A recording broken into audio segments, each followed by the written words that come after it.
de una forma más que visible para todos nosotros lo que son las redes sociales, con un predominio más que evidente y grande. Bien, alguien dice que con las redes sociales y el denominado periodismo ciudadano las agencias no tienen sentido y tampoco otros medios convencionales. La realidad es que yo creo que sí que tiene sentido. Las redes sociales son muy buenas, pero no toda la información que viene por las redes sociales es tan buena. Llega muchísima información de todas partes. Ahora mismo no hace falta tener un corresponsal en Afganistán ni siquiera un enviado especial, porque puedes tener al minuto a través de las redes sociales pues a 30 personas que te mandan imágenes, que te mandan fotos o que te mandan textos de cualquier tipo. El único problema es si tienen rigor o no. Desde ese punto de vista nosotros yo considero que las agencias son hoy más importantes que nunca, porque lo que hacemos en las agencias es contrastar la información con varias fuentes. El de la crisis, entre comillas, periodística o de la profesión, en el sentido de que probablemente muchos medios nos hemos equivocado a la hora de hacer el planteamiento del negocio, ¿no? Y han triunfado mucho más los planteamientos del marketing, los planteamientos comerciales y menos los periodísticos, en el sentido de que se han impuesto las campañas de vender ejemplares a través de regalos, sartenes,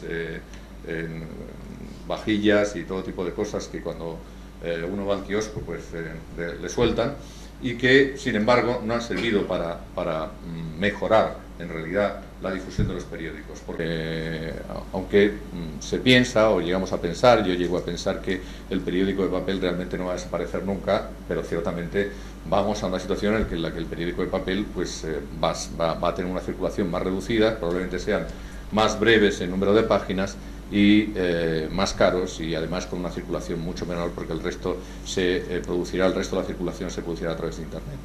Las agencias en este escenario de crisis más transformación, ¿en qué situación están? Pues están igual que los periódicos, en una situación más que complicada. ¿Por qué? Pues porque las agencias viven de los medios de comunicación, viven de los periódicos, viven de las radios, de las televisiones, y si los medios de comunicación van mal, pues las agencias van mal, ¿no? Alguien piensa que EFE es una agencia completa 100% estatal. Es verdad que es 100% estatal en lo que se refiere a al accionariado, pero nuestro negocio no es 100% estatal. Realmente recibimos del Estado un 40% a través de un contrato programa que suscribimos cada año para abastecer de información sobre lo que hacen las autoridades del Estado y las instituciones del Estado en el exterior, allí donde no hay ninguna otra institución, digamos, periodística que pueda hacer este trabajo, porque nadie tiene la implantación que tenemos nosotros, y el resto, el 60%, es algo que hacemos fundamentalmente en el mercado.